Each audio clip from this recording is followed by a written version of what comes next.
Bukan yang ucuk-ucuk, bukan mendadak lalu Yesus pintar, bukan karena dia Allah, bukan. Memang dia Allah, tetapi secara insani dia menempuh penghidupan yang formal.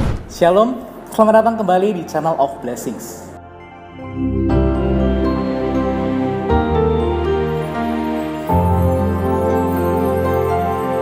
Sebagai orang Kristen, kita pasti memiliki satu kedambaan untuk bisa mengenal firman Tuhan secara lebih dalam, sehingga kita bisa mengetahui apa kehendak Allah atas hidup kita hari ini. Tetapi, terkadang kita menemukan beberapa misteri di dalam Alkitab yang tidak tertulis secara tersurat di dalam Alkitab, sehingga menimbulkan banyak spekulasi dan juga kesalahpahaman di kalangan masyarakat. Salah satunya adalah misteri mengenai kemana Tuhan Yesus pergi pada usia 12 sampai 30 tahun. Karena itu, saudara-saudari, hari ini saya sudah bersama dengan seorang hamba Tuhan yang melayani di Jakarta dan juga sekaligus seorang dosen di salah satu sekolah tinggi teologi di Jakarta. Hari ini saya sudah bersama dengan Dr. Altin Sihombing, sarjana hukum, magister hukum, PhD. Shalom, Saudara Altin. Shalom, puji Tuhan. Puji Tuhan. Saudara Altin sebagai seorang hamba Tuhan yang berpengalaman dan juga sebagai seorang dosen juga sering menemukan beberapa misteri di dalam Alkitab yang mungkin tidak secara nyata tertulis di sana, sehingga banyak sekali opini, spekulasi di kalangan orang Kristen yang mungkin menimbulkan kesalahpahaman pada akhirnya. Kira-kira kenapa ya Alkitab itu tidak tertulis secara lengkap? Apakah memang Tuhan ingin menyatakan hal itu melalui hal lain selain Alkitab, atau mungkin untuk membuat kita menebak-nebak? Baik, pertanyaan sangat menarik sekali.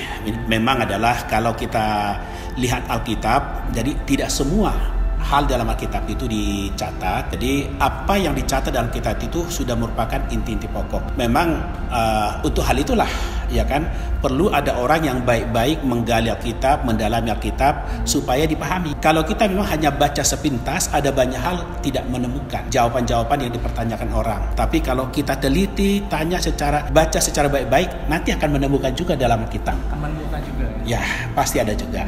Kita langsung masuk ke pertanyaannya ini. Ada satu pertanyaan yang sangat menjadi misteri di kalangan orang Kristen hari ini. Bahkan ada orang yang menuliskan buku mengenai hal ini, yaitu mengenai tahun-tahun Yesus yang hilang atau The Lost Years of Jesus, khususnya pada waktu Yesus berusia 12 sampai 30 tahun. Kira-kira di manakah Tuhan Yesus pada usia 12 sampai 30 tahun ini? Apakah benar yang dikatakan buku itu bahwa Tuhan Yesus sempat ke India, sempat ke China dan berbagai daerah lain? Itulah memang tadi salah satu yang di pertanyaan yang pertama tadi adalah itu menjadi satu misteri, ya kan, di mana Yesus umur 12 tahun sampai dengan 30 tahun.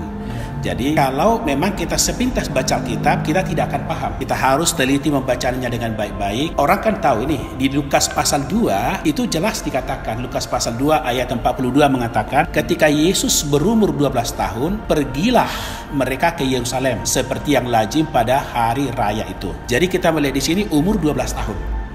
Itu di Lukas pasal 2. Nah, Lukas pasal 3 langsung mencatat ketika Yesus memulai pekerjaannya, ia berumur kira-kira 30 tahun. Dan menurut anggapan orang, ia adalah anak Yusuf, anak Eli. Jadi kita melihat di sini, di Lukas pasal 2 mencatat Yesus berusia 12 tahun di bait Allah. Di pasal 3 langsung dikatakan adalah umur 30 tahun. Jadi antara 12 sampai 13 itu dia berada di mana? Nah, karena orang tidak dengan jelas membaca baik-baik, lalu adalah orang mengatakan, oh dia itu adalah di India, ada bilang dia di Tibet, ada bilang di Mongol dan macam-macam. Tapi kalau kita baca Alkitab dengan baik-baik, kita akan tahu di mana Yesus. Bahwa Yesus itu nanti kan kita lihat dalam Alkitab, dia ada bersama dengan orang tuanya, dia ada di Nazaret. Oh, jadi kalau begitu mengapa ya kehidupan Tuhan Yesus pada usia 12 sampai 30 ini tidak tercatat sehingga menimbulkan banyak spekulasi dan kesalahpahaman tadi? Nah, itulah dia itu adalah sebenarnya bukan tidak dicatat. Ada yang dicatat tapi nggak begitu rinci. Nah, karena itulah Alkitab mengatakan, jadi ada hal-hal yang dicatat itu ada tujuannya tersendiri. Kan tidak semua kehidupan Yesus dicatat. Kalau semuanya itu tidak akan muat Alkitab mencatat. Tidak akan muat.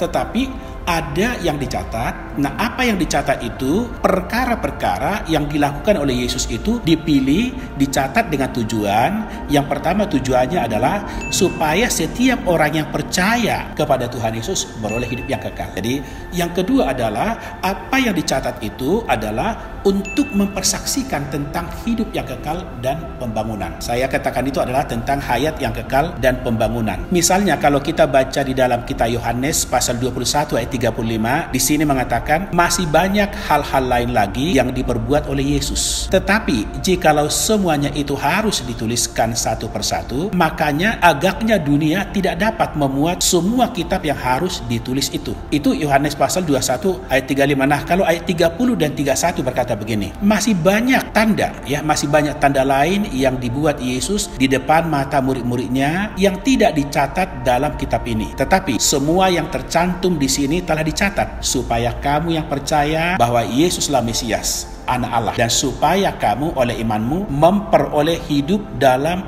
namanya. Jadi kita melihat di sini kan, nggak semua dicatat. Tapi apa yang dicatat? Ya ada satu tujuan. Kalau semua dicatat, misalnya Yesus itu umur 12 tahun di Bait Allah. Di Bait Allah dia bersoal jawab dengan imam-imam kepala. Dia soal jawabnya itu apa aja? Kan nggak dicatat. Kalau dicatat itu semua, proses jawab, jinawab dicatat semua, tidak akan muat Alkitab mencatatnya. Jadi adalah kita tahu ada peristiwa itu umur 12 tahun. Jadi itu dicatat. Apa-apa yang dicatat di sini ada tujuannya supaya kita ini percaya bahwa Yesuslah Mesias Anak Allah. Dan melalui kita percaya, kita beroleh hidup yang kekal. Dan kalau kita sudah punya hidup kekal, lalu kita bisa untuk pembangunan rumah Tuhan. Itu mestinya intinya apa-apa yang dicatat di sini. Jadi yang dicatat tuh hanya yang penting-penting bagi hayat dan pembangunan. Betul sekali.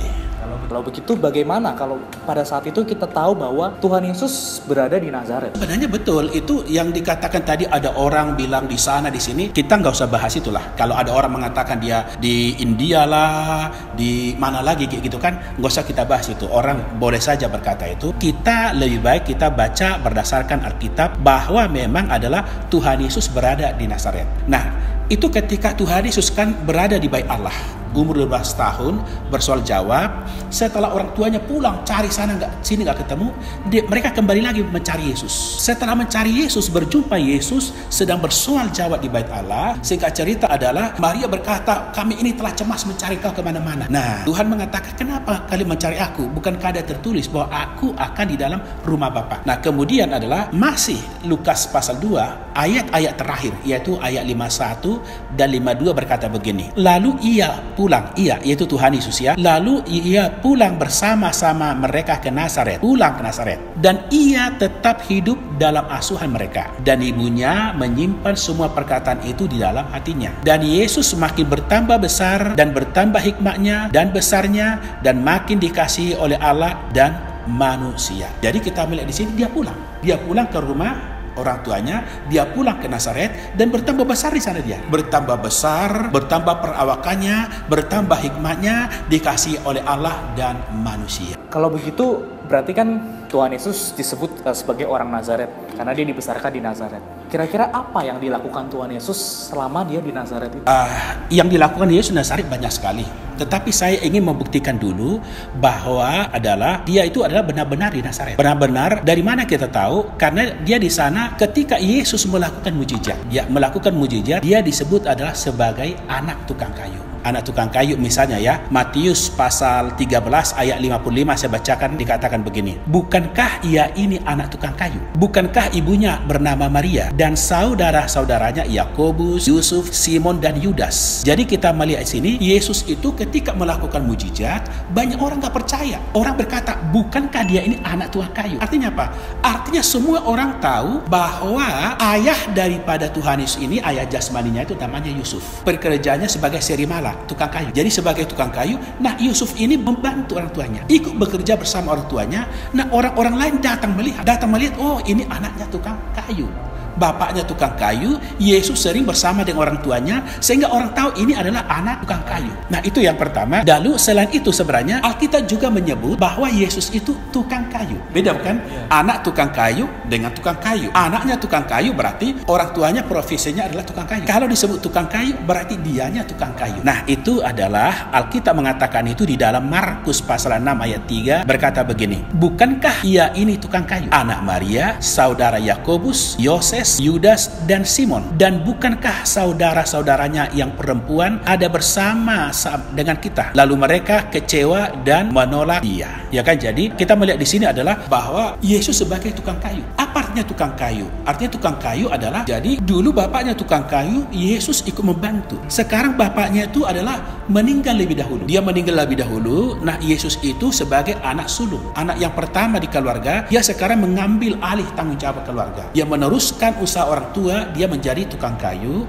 Nah, jadi kalau ada orang pesan, ya, ada orang pesan mebel ini, pesan mebel, pesan kursi, pesan meja, pesan apa saja kepadanya, dia bisa mengerjakan dengan baik, mengerjakan dengan tepat waktu, pelanggan semua puas, sehingga orang mengenal dia tukang kayu. Kenapa tadi dia tukang kayu? Karena bapaknya sudah lebih dahulu meninggal, sehingga dia adalah mengambil alih tanggung jawab dalam keluarga. Dari mana kalau kita tahu kalau si bapaknya Yesus, Yusuf ini sudah meninggal? Kan tidak tercatat juga di dalam Alkitab. Ya, memang di dalam Alkitab tidak dicatat dengan jelas. Tapi Alkitab mengatakan itu, misalnya kita ambil contoh, di dalam Yohanes pasal 2. Di sana kan ada perjamuan di Kana. Alkitab mengatakan di sana adalah ibu Yesus ada di situ. Nah, kemudian ibu Yesus ini adalah Maria yang bersoal jawab dengan pemimpin pesta. Ibu Yesus yang datang kepada Tuhan Yesus untuk membantu mereka. Nah, kita lihat di sini kenapa disebut ibu Yesus? Karena adalah bapak Yesus yaitu Yusuf, bapak jasmaninya sudah meninggal, sehingga yang diundang ke sana adalah ibu Yesus. Nah, kemudian ketika kita melihat Tuhan Yesus ketika di atas kayu salib, dia menyerahkan ibunya Tuhan Yesus ini kepada Yohanes. Diserahkan ibunya itu kepada Yohanes supaya dirawat, supaya diasuh oleh Yohanes. Kenapa itu perlu diserahkan kepada Yohanes? Artinya karena Yusuf sudah nggak ada lagi. Sekarang Tuhan Yesus akan mati di atas kayu salib. Yusuf sebagai bapaknya nggak ada lagi. Maka mamanya itu perlu dirawat dengan baik. Maka diserahkanlah kepada Yohanes supaya Yohanes bisa merawat, bisa memperhatikan agar Yohanes menganggap Maria itu adalah sebagai ibunya Yohanes. Kenapa diserahkan pada Yohanes? Karena tadi Yusuf sudah nggak ada. Kalau ada Yusuf kan pasti serahkan pada Yusuf. Menarik ya kalau kita melihat Alkitab itu jadi seperti puzzle ya. Iya. Kalau misalkan hal yang kita nggak tahu, hal yang tidak dijelaskan di satu bagian, ternyata di bagian yang lain itu menjelaskan bagian itu juga gitu. Menarik ya saudara-saudari. Jadi kalau misalkan kita melihat lebih detail lagi, melihat lebih teliti lagi dari Alkitab, sebenarnya semuanya itu sudah ada di Alkitab, sudah ada di firman Tuhan. Berarti kalau misalkan kita boleh mengambil kesimpulan nih, selama masa kecilnya Tuhan Yesus di Nazaret, berada dalam asuhan orang tuanya, dan dia juga dikenal sebagai anak tukang kayu dan juga sebagai tukang kayu karena dia membantu dan memikul tanggung jawab keluarganya sebagai orang tukang kayu setelah ayahnya meninggal tadi. Berikutnya nih, saudara Altin, mungkin ada juga pertanyaan yang sering terbesit di dalam pemikiran kita sebagai orang Kristen. Sebenarnya Tuhan Yesus itu sekolah, apakah dia menempuh pendidikan formal atau ya karena dia Allah, dia sudah tahu segalanya, tidak perlu sekolah? Ya, dia sekolah. Tapi saya tambahkan dulu jawaban ini tadi ya. Nah, sebelum saya tambahkan dulu bahwasanya Tuhan Yesus itu tadi salah satu bukti bahwa Yesus itu di Nazaret itu di dalam kitab Lukas pasal 4 ayat 16 di sana dikatakan ia datang ke Nazaret tempat ia dibesarkan dan menurut kebiasaannya pada hari Sabat ia masuk ke rumah ibadat lalu berdiri hendak membaca dari Alkitab. Kita lihat di sini adalah berarti Tuhan Yesus itu dibesarkan di Nazaret. Jelaskan ia datang ke Nazaret tempat ia dibesarkan. Jadi dibesarkan di Nazaret.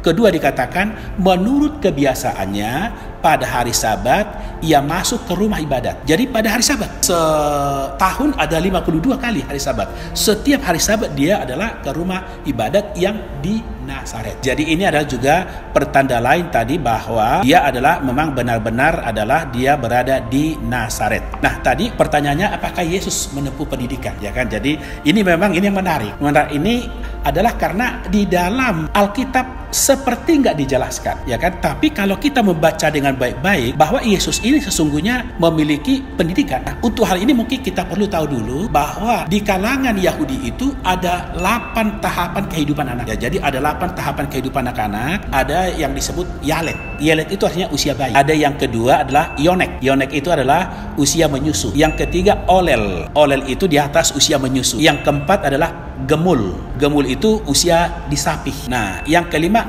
Tap. Tap itu adalah usia anak ini mulai berjalan. Nah, kemudian yang keenam itu Ulem. Ulem ini adalah usia dia disebut anak-anak. Nah, kemudian ada disebut Naar. Naar itu adalah usia mulai tumbuh remaja. Nah, setelah itu nanti baru disebut Bahar. Bahar itu usia remaja. Nah, jadi 8 tahapan usia anak-anak. Nah, mungkin di Indonesia itu nggak begitu jelas ya. Paling dikatakan ya merangkak, gitu, balita kan gitu. Tapi di kalangan orang Yahudi ada 8 tahapan itu. Tetapi walaupun ada 8 tahapan, nah itu adalah di Alkitab itu hanya dicatat ada 3. Ada 3 masa anak-anak itu ya yang disebutkan di sana, yang dicatat di dalam kitab Injil. Ada 3 klasifikasi usia Yesus. Yang pertama itu adalah Yelet. Nah, Yelet itu tadi kan usia bayi. Usia bayi itu ketika Yesus dia lahir, disunat pada hari ke-8. satu Yelet ya. Nah, Yelet itu misalnya kita ambil ayatnya itu dicatat di dalam Lukas pasal 2 ayat 11 dan 12. Nah, di sini mengatakan, hari ini telah lahir bagimu juru selamat, yaitu Kristus Tuhan di kota Daud. Dan inilah tandanya bagimu, kamu akan menjumpai seorang bayi dibungkus dalam lampin dan terbaring di dalam palungan. Nah, jadi adalah kita tadi melihatkan di dalam Lukas 2 ayat 11 dan 12 itu, jadi Yesus lahir di sana. Jadi Yesus lahir itu dicatat. Itulah masa lahirnya Yesus. Itu yang dicatat dalam kitab. Kemudian masa usia 8 hari masih termasuk Yelet ini.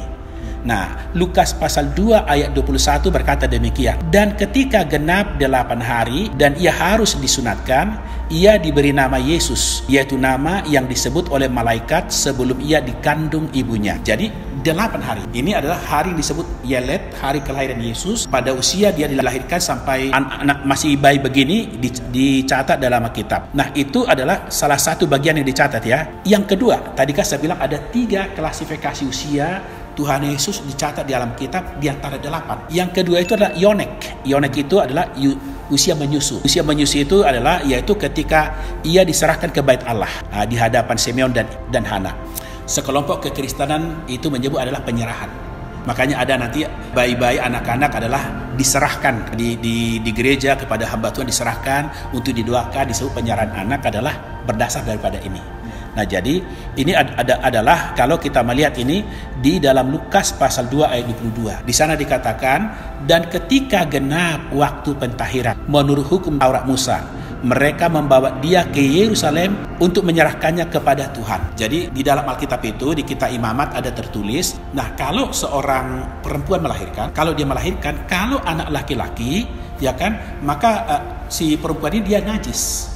Ya, dia najis selama 7 hari. Nah, kemudian setelah 7 hari nanti ada lagi ditambah 33 hari lagi. Jadi ada 7 ditambah 33 40 hari. Nah, setelah 40 hari inilah baru nanti bolehlah perempuan itu udah gak najis lagi. Nah, pada saat demikian mereka datang untuk mengadakan hari yang disebut ketika genap waktu pentahiran.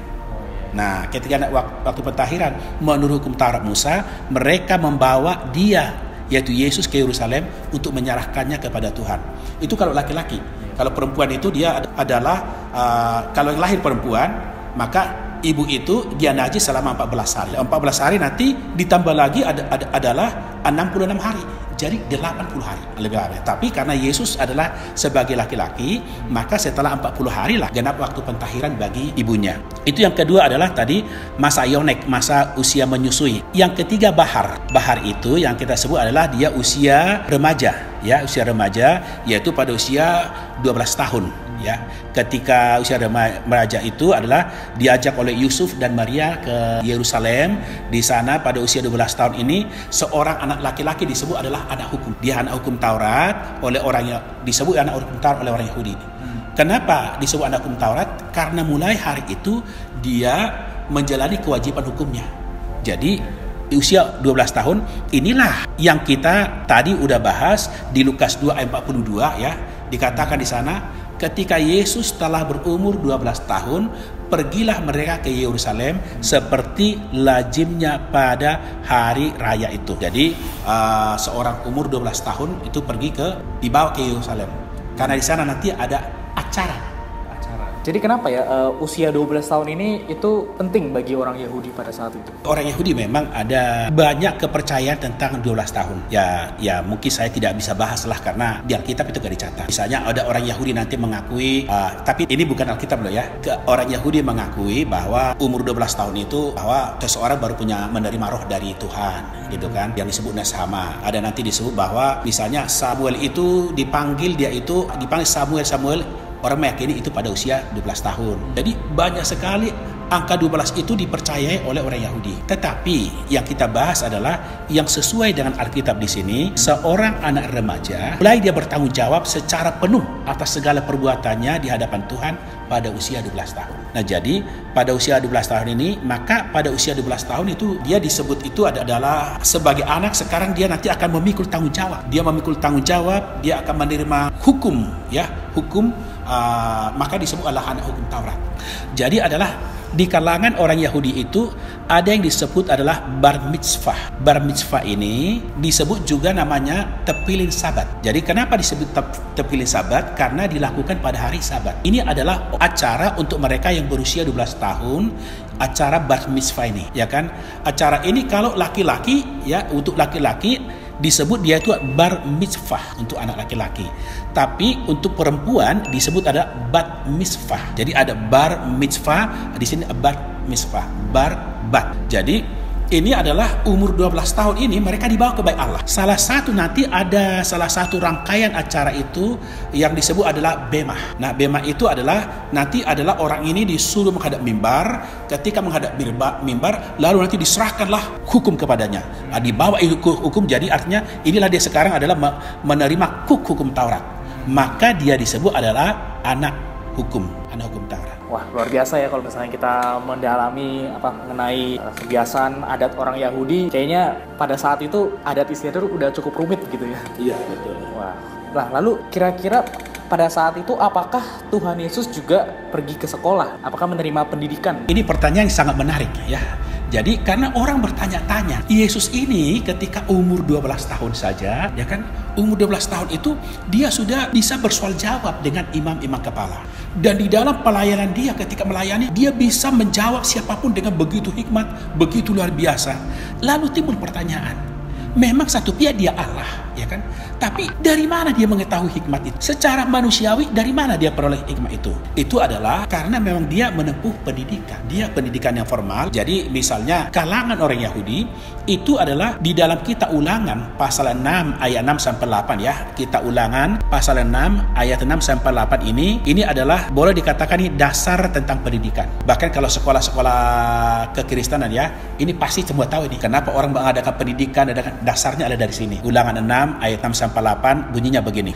Apa yang kuperintahkan kepadamu pada hari ini haruslah engkau perhatikan. Haruslah engkau mengajarkannya berulang-ulang kepada anak-anakmu dan membicarakannya apabila engkau duduk di rumahmu, apabila engkau sedang dalam perjalanan, apabila engkau sedang berbaring, dan apabila engkau sedang bangun. Haruslah juga engkau mengikatkannya sebagai tanda pada tanganmu dan haruslah itu menjadi lambang di dahimu. Jadi inilah ya kita melihat bahwa di kalangan orang Yahudi itu anak-anak itu harus terdidik. Nah karena itu pula lah maka orang tua itu wajib mendidik anak-anaknya nih. Jadi orang tua wajib mendidik anak-anaknya untuk mengenal Tuhan.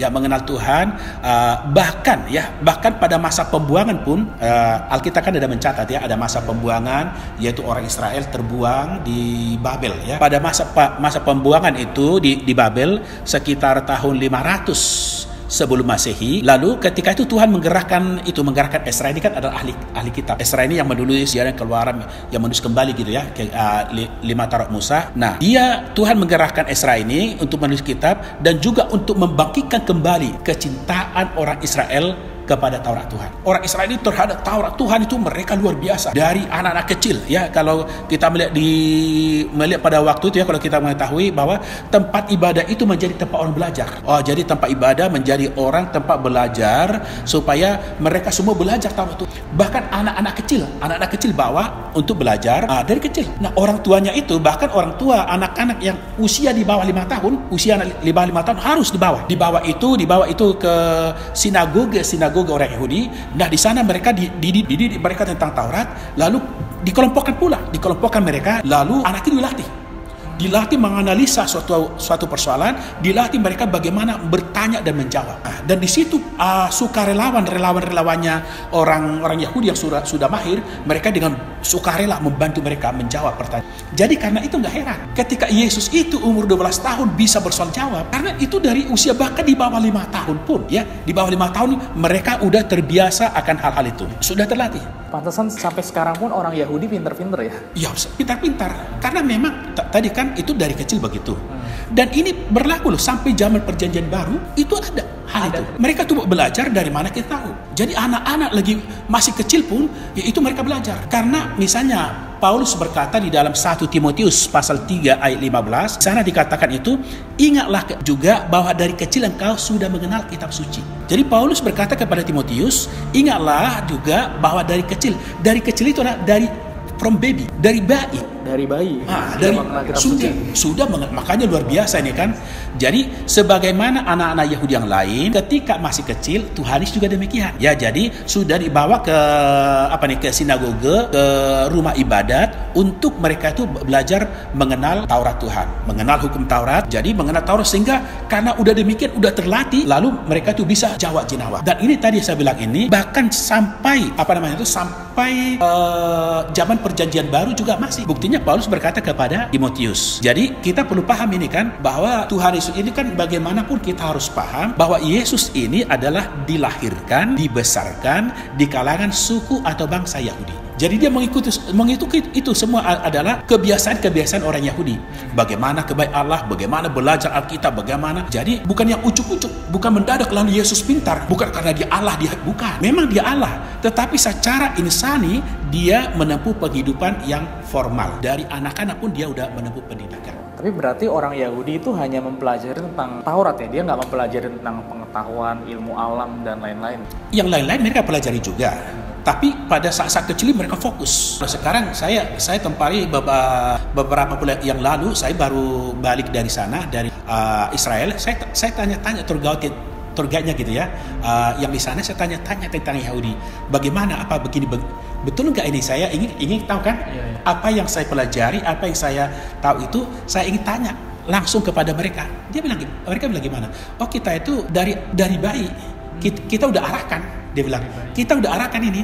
Kita anaknya ini kadang nanti jadi ahli fisika, jadi seorang musik, jadi seorang apa. Jadi, nah itu lalu dikatakan bahkan ibunya itu sudah dikondisikan. Kalau ternyata nanti adalah kita ingin misalnya ini akan menjadi seorang pemusik, maka si ibu ini selama mengandung dia melakukan apa saja. Dia akan mendengarkan musik, udah begitu dia persiapkan. Dari janin. Nanti kalau dia ingin jadi orang ahli fisika, udah dipersiapkan. Dan dia harus bagaimana dia dari janin. Coba bayangkan. Luar biasa ya pendidikan Yahudi. Berarti kalau begitu, mengapa pada saat itu catatan Tuhan dari 12 langsung ke 30? Apakah ada istimewanya lagi dari usia 30 ini?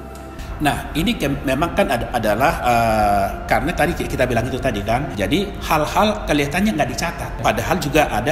Kenapa sampai umur 30? Karena orang Yahudi itu mereka ada pendidikan. Nah, tadi itu kan ada pendidikan tadi ketika masih di bawah umur 5 tahun aja sudah dibawa ke sinagoge, ke rumah ibadat untuk mereka dididik masalah Taurat. Jadi Taurat itu mereka sangat dipentingkan. Mereka harus mengenal Allah, mengenal Taurat. Bagi mereka inilah keistimewaan mereka dengan bangsa-bangsa lain. Jadi sebenarnya orang Yahudi ada jenjang pendidikannya. Ada yang disebut jenjang pendidikan itu mikra. Mikra itu artinya membaca Taurat. Nah, ini usia 5 sampai 10 tahun itu mikra. Nah, ada juga yang disebut misnah. Misnah itu usia 10 sampai 12 tahun. Ya, jadi ini adalah ini setara dengan SMP lah di kita. Kalau tadi mikra itu setara dengan SD. Nah, setelah itu ada yang disebut nanti Talmud.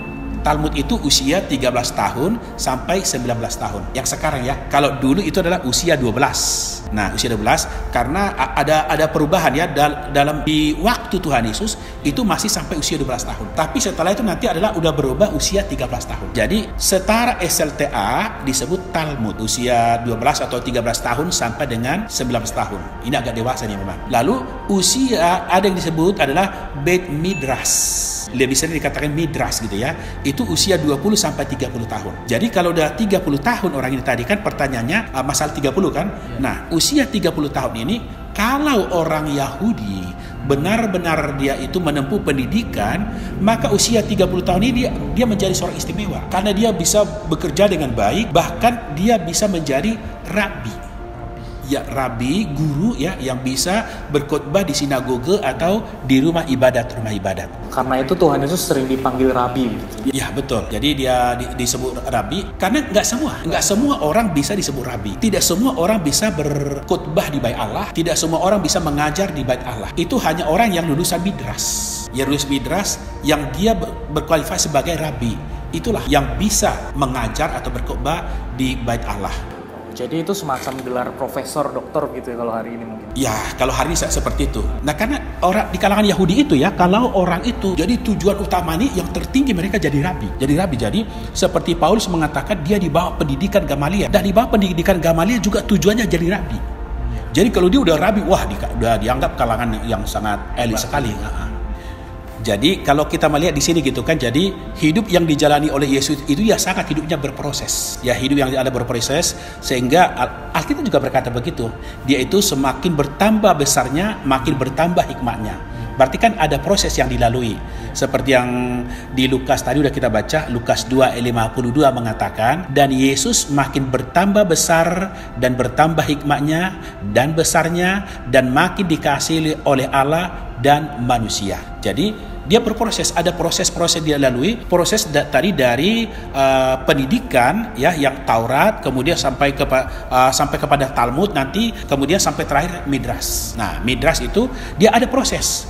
Nah, setelah dia adalah Midras, baru dia sebagai rabi, baru dia berhak, dia bisa mengajar di bait Allah dan di rumah-rumah ibadat. Ingat, misalnya Yohanes Pembaptis saja, dia nggak pernah loh. Yohanes Pembaptis itu tidak pernah mengajar di bait Allah, karena hanya rabi yang boleh di sana. Nah, misalnya kalau saya baca Lukas pasal 4 ya. Saya bacakan dulu sebentar. Lukas pasal 4 ayat 15 sampai 17 berkata begini. Sementara itu ia mengajar di rumah-rumah ibadat di situ dan semua orang memuji dia. Ia datang ke Nazaret tempat ia dibesarkan dan menurut kebiasaannya pada hari Sabat ia masuk ke rumah ibadat lalu berdiri hendak membaca dari Alkitab. Kepadanya diberikan kitab Nabi Yesaya dan setelah dibukanya ia menemukan nas di mana ada tertulis. Nah, ini ya. Jadi ayat 15 mengatakan sementara itu ia mengajar di rumah-rumah ibadat. Jadi dia hanya lulusan Midras lah yang menjadi rabi yang boleh mengajar di bait Allah. Nah, kemudian ketika di sana dia mau baca kitab, di situ ada pejabat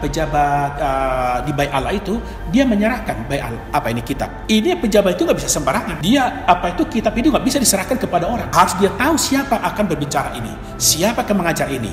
Jadi pejabat ini dia tahu kalau Yesus ini sudah lulusan Midras. Dia tahu kalau Yesus ini adalah seorang guru, seorang rabi.